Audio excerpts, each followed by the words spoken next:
신앙 고백 드리겠습니다.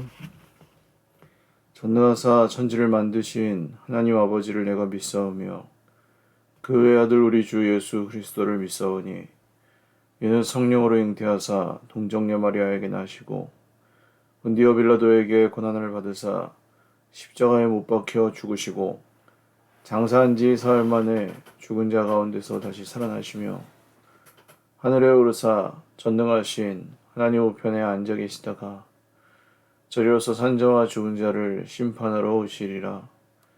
성령을 믿사오며 거룩한 공회와 성도가 서로 교통하는 것과 죄를 사하여 주시는 것과 몸이 다시 사는 것과 영원히 사는 것을 믿사옵나이다. 아멘.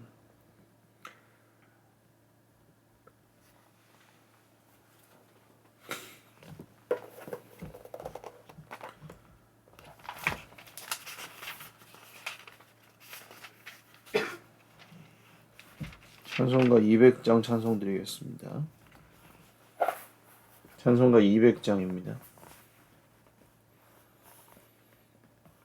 달고 묘한 그 말씀 생명의 말씀은 귀한 그 말씀 진실로 생명의 말씀이 나의 길과 믿음 밝히 보여주니 아름답고 귀한 말씀 생명샘이로다.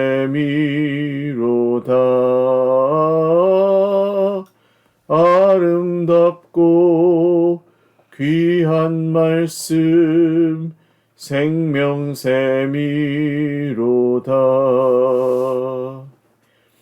귀한 주님의 말씀은 내 노래 되도다.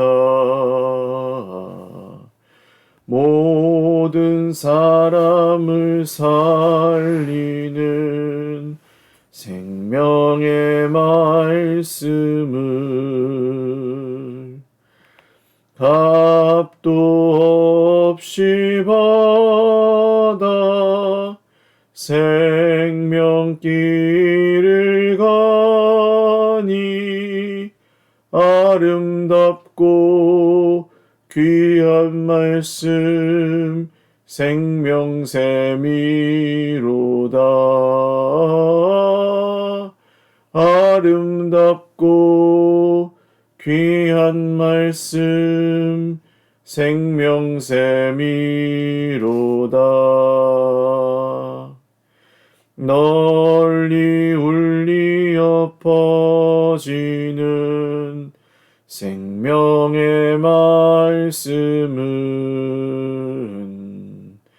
마음의 용서와 평안을 골고루 주나니 다만 예수 말씀 듣고 복을 받네. 아름답고 귀한 말씀 생명샘이로다. 아름답고 귀한 말씀 생명샘이로다. 아멘.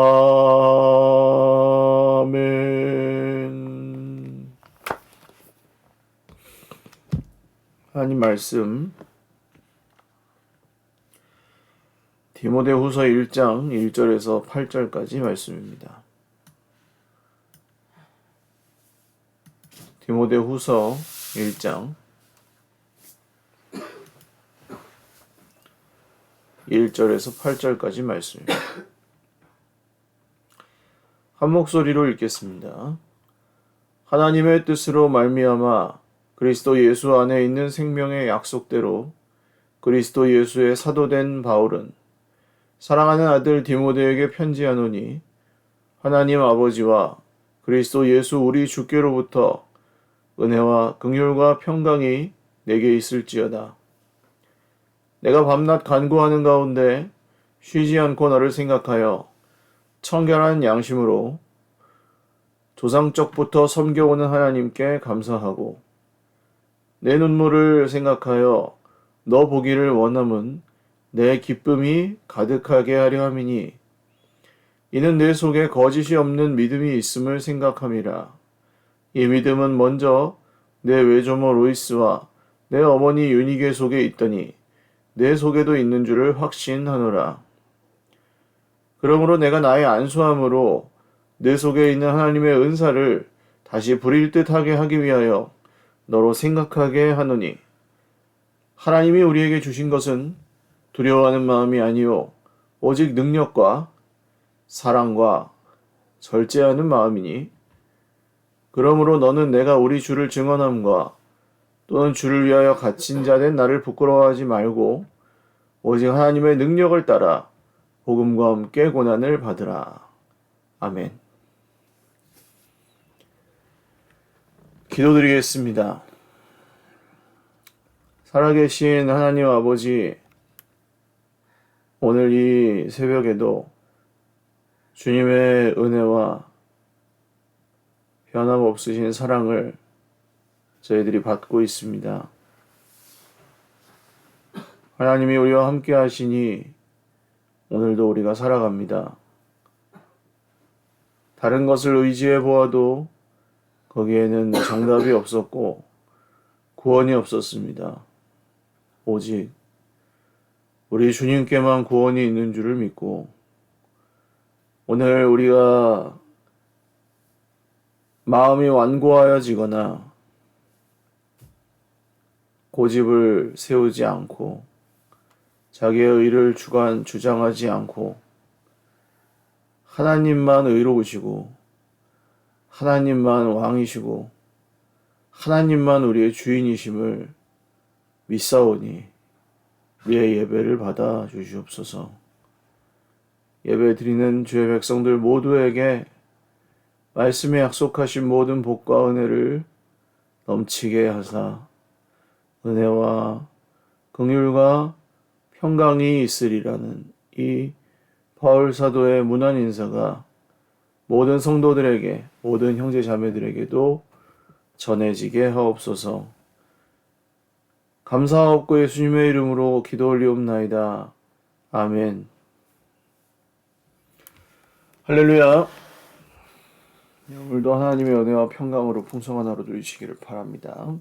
디모데 후서 성경입니다. 디모데에게 쓴 바울의 편지 두 번째 내용인데, 두 번째인지 확실히 알 수가 없죠. 다른 성경들도 이제 내려오는 것 중에 정경을 택한 것이고, 바울이 디모데에게 그 이상의 횟수를 편지를 보냈을 수도 있긴 합니다. 하지만 어쨌든 전해져 내려오는 성경 중에 이 편지 중에서 두 권, 전서와 후서 말씀을 정경으로 채택하고 두 번째 편지로 봅니다. 하나님의 뜻으로 말미암아 그리스도 예수 안에 있는 생명의 약속대로 그리스도의 예수된 사도 바울은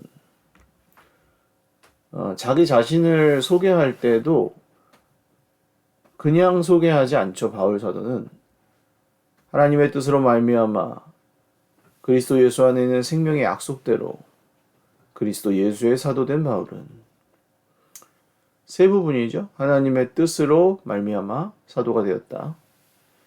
그리스도 예수 안에 있는 생명의 약속을 따라 사도가 되었다. 그리고 그리스도 예수의 사도가 되었다.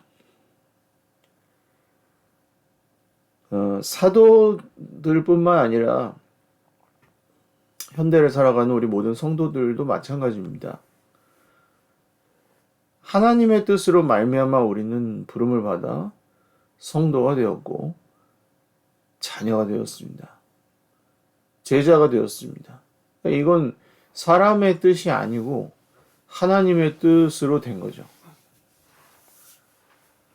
여기서 속아 넘어가시면 안 됩니다. 내가 결정해서 내가 기독교인이 돼서 뭐 그런 면이 있죠. 그러나 본질적으로는 나를 부르신 분의 뜻으로 말미암아 우리 성도가 되었고 그리스도 예수 안에 있는 생명의 약속대로 성도가 되었습니다. 이 약속이 없었다면 우리는 지옥의 그냥 멸망 자식이 되고 마귀의 편에 서 있고 인간의 속에 있는 그 본성, 에베소서 말씀에 나오는 대로 본질상 진노의 자녀일 수밖에 없는 그 본성대로 아마 우리는 성도는커녕 정말 하나님 앞에 나올 수도 없는 존재가 되었을 것입니다. 또한 그리스도 예수의 사도가 된 바울이죠. 그리스도 예수의 제자가 된 아무개. 바로 내 이름을 넣어서 보시면 되겠습니다. 이 믿음은 매우 중요합니다. 언제든 이게 흔들리면 우리 믿음의 기둥 뿌리가 뽑힌다고 할까요? 사람이 부른 것이 아니고 사람의 약속대로 된 것도 아닙니다. 우리 다른 것의 사도도 아닙니다. 그리스도 예수의 사도된 바울은 그리스도 예수의 사도된 나는 사랑하는 아들 디모데에게 편지하노니 하나님 아버지와 그리스도 예수 우리 주께로부터 은혜와 긍휼과 평강이 은혜와 자비와 평화가 너에게 있기를 바란다. 은혜와 자비와 평화를 돈으로부터 구할 수도 있겠고 사람으로부터 구할 수도 있겠습니다. 자기가 칭찬받거나 인정받는 것으로부터 그 은혜와 긍휼과 평화를 얻는 사람들도 있어요. 권력을 부리면서 거기서 은혜와 긍휼과 평강을 찾는 사람들도 있을 수 있습니다. 근데 정확하게 바울이 이야기하죠. 하나님과 우리 주 예수로부터 은혜와 긍휼과 평강. 우리에게 있는 은혜와 긍휼과 평강은 하나님과 우리 주 예수 주께로부터 온 것이어야 합니다. 밤낮 간구하는 가운데 쉬지 않고 디모데를 생각하고 있었고요. 청결한 양심으로 조상적부터 섬겨오는 하나님께 감사하고 디모데가 눈물이 많은 사람이었던 것 같아요. 눈물을 생각하여 그대를 보길 원합니다. 그 이유는 내가 기쁨이 가득하게 하려 함이니. 즉 디모데를 생각만 해도 기쁘고 디모데를 만날 이 기대에 바울의 마음이 굉장히 기뻐요. 왜? 내 제자요 영적인 아들, 사랑하는 아들이라고 부를 정도로 친밀한 이 디모데가 이제 성숙하여서 한 교회를 섬기고 지도자로서 그렇게 하고 있는 그 모습 자체가 너무 좋은 거죠. 너무 기쁜 거죠, 그게. 한국 교회와 한국 사회의 폐단 중에 하나는 다른 사람들을 키워주지 않는다는 점입니다.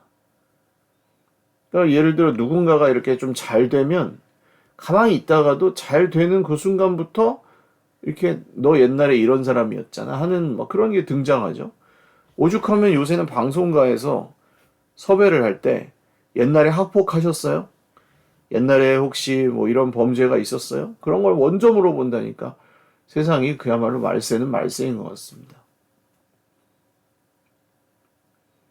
누군가를 끌어주고 세워주고 그를 도와주고 하는 그런 것보다는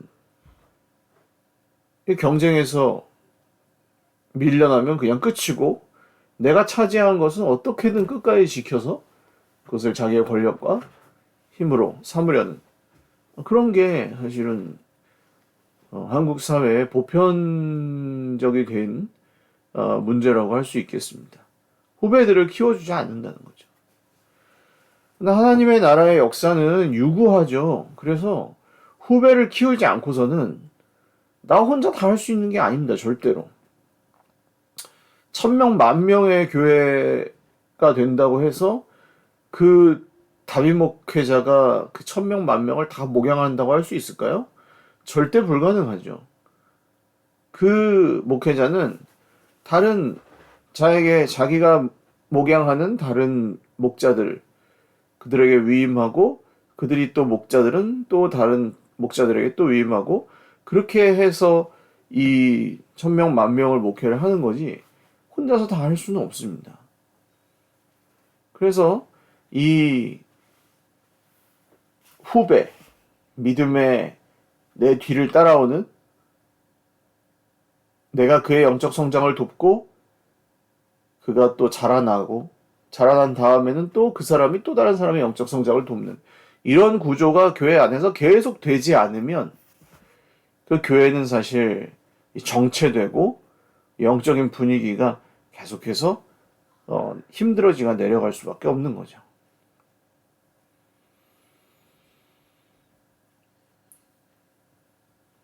바울은 디모데 속에 있는 그 거짓이 없는 믿음이 외할머니 로이스와 어머니 유니게로부터 온 것이라고 확신하고 있었습니다. 이들은 유대인이었죠.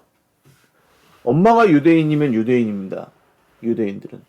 아빠는 속일 수 있지만 엄마는 못 속인다. 엄마가 낳았으니까요. 그래서 엄마의 혈통을 따라서 유대인이에요. 근데 그 외할머니도 거짓이 없는 믿음을 가지고 계셨어요. 엄마도 그런 거짓이 없는 믿음을 가지고 계셨어요.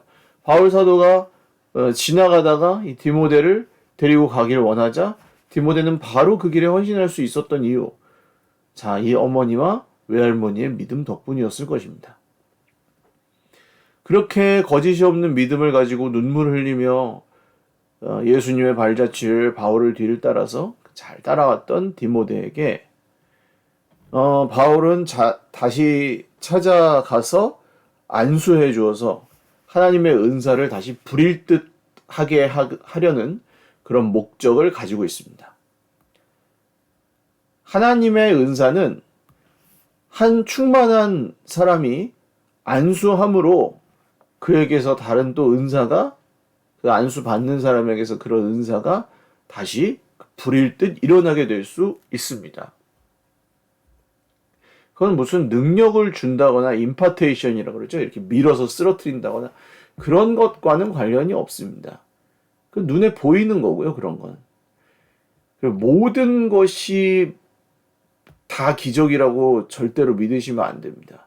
이 시대에는 특별히 그 유튜브에서 이런 방송 효과나 이런 것들을 사용해서 연출된 영상들, 기적이나 은사에 관련된 연출된 영상들도 굉장히 많은 사람들을 미혹하기 위해서 사람들이 만들어내고 있습니다.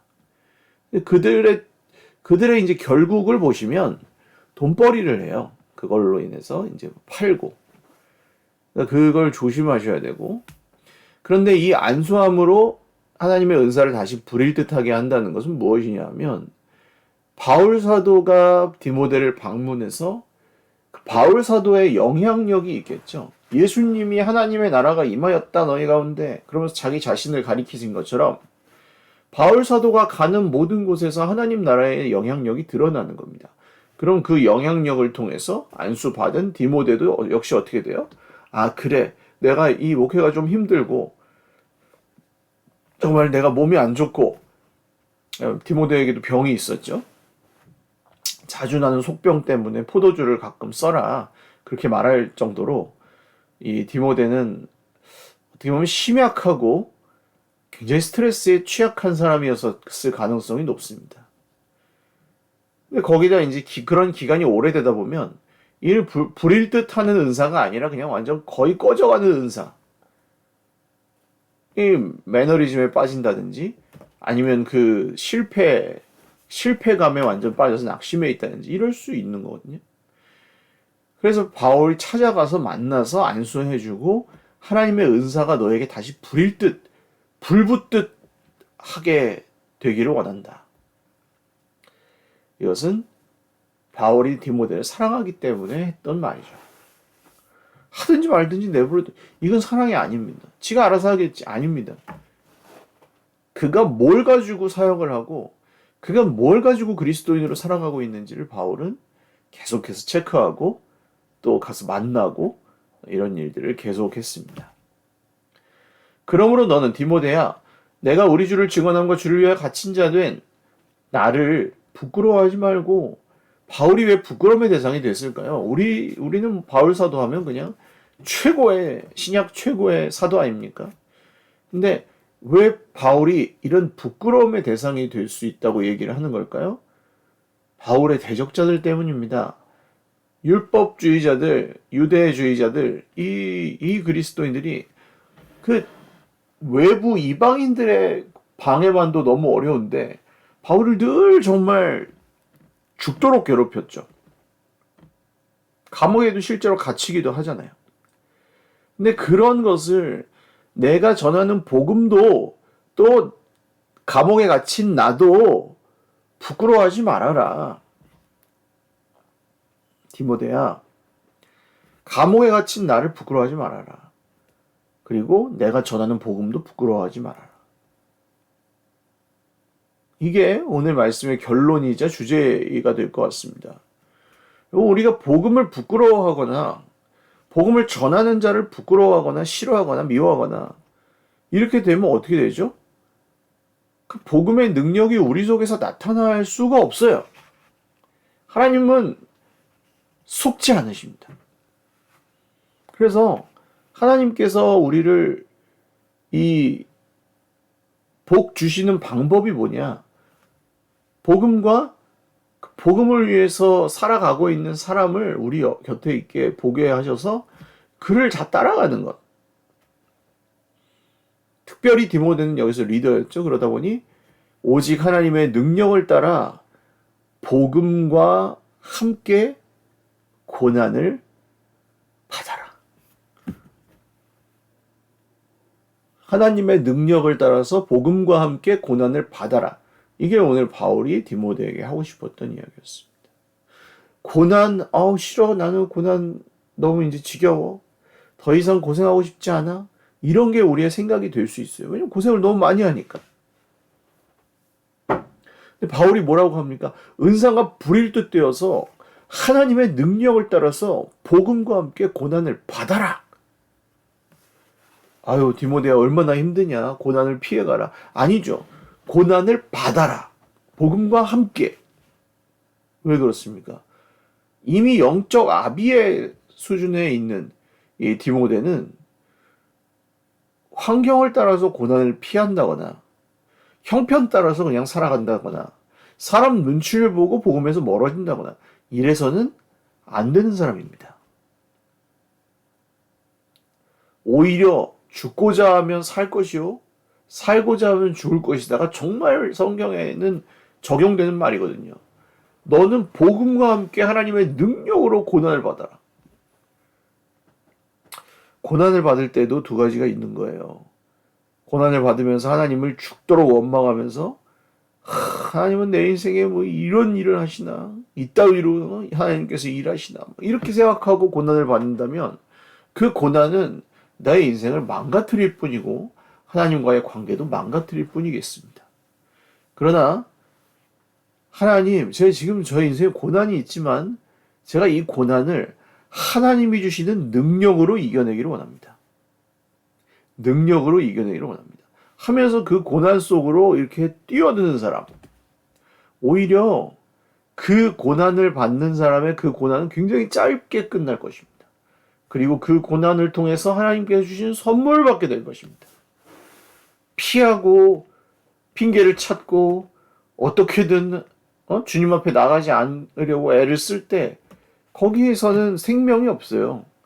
거기에서 아무 일도 일어날 수 없고 기쁨도 없고 생명도 없고 아무 일도 일어날 수가 없어요. 나는 늘 기도하는데요. 늘 기도하시겠죠. 그러나 짧은 그 함께하는 기도조차 지키지 않으면서 늘 기도한다는 건 자기를 너무 과대평가한 것이 아닌가 생각해 보셔야 할 것입니다. 설거지할 때도 기도할 수 있고 자면서도 기도할 수 있고 놀면서도 기도할 수 있고 술, 담배 먹으면서도 기도는 할 수 있어요. 방언이요? 방언도 할 수 있어요. 방언하던 사람이 술 마신다고 방언이 안 나옵니까? 방언 나와요. 근데 그게 문제가 아니라는 거죠. 하나님의 능력으로 복음과 함께 고난을 받아야 됩니다. 다른 것을 의지해서 고난을 넘어갈 생각을 하지 말고 복음과 함께 고난을 받되 하나님의 능력으로 받아라. 하나님의 능력으로 고난을 극복해라? 아닙니다. 하나님의 능력으로 고난을 받으십시오. 이 말씀을 잘 한번 오늘 하루 반추하면서 생각해 보십시오. 하나님의 능력으로 복음을 위해서 고난을 이겨내고 극복하고 기적을 경험해라. 아니죠. 하나님의 능력을 힘입어 복음을 위해 고난을 함께 겪으십시오. 이 말씀이 오늘 저와 여러분의 삶에 한 가지 하나님께서 주시는 메시지로 잘 남아서 고난 중에 있는 형제자매들에게 특별히 위로가 되고 또 오히려 새 소망을 주시는 계기가 되실 수 있길 바랍니다. 기도하겠습니다. 살아계신 주님, 복음과 함께 하나님의 능력으로 고난을 받으라고 말씀하십니다. 고난이 너무 커서 포기하고 싶을 때도 있었습니다. 그렇지만 가운데 포기하지 않고 여기까지 함께 걸어온 사랑하는 형제 자매들 모두에게 오늘도 격려하시고 하나님의 능력으로 이 모든 어려운 때를 잘 이겨나갈 수 있게 하여 주십시오.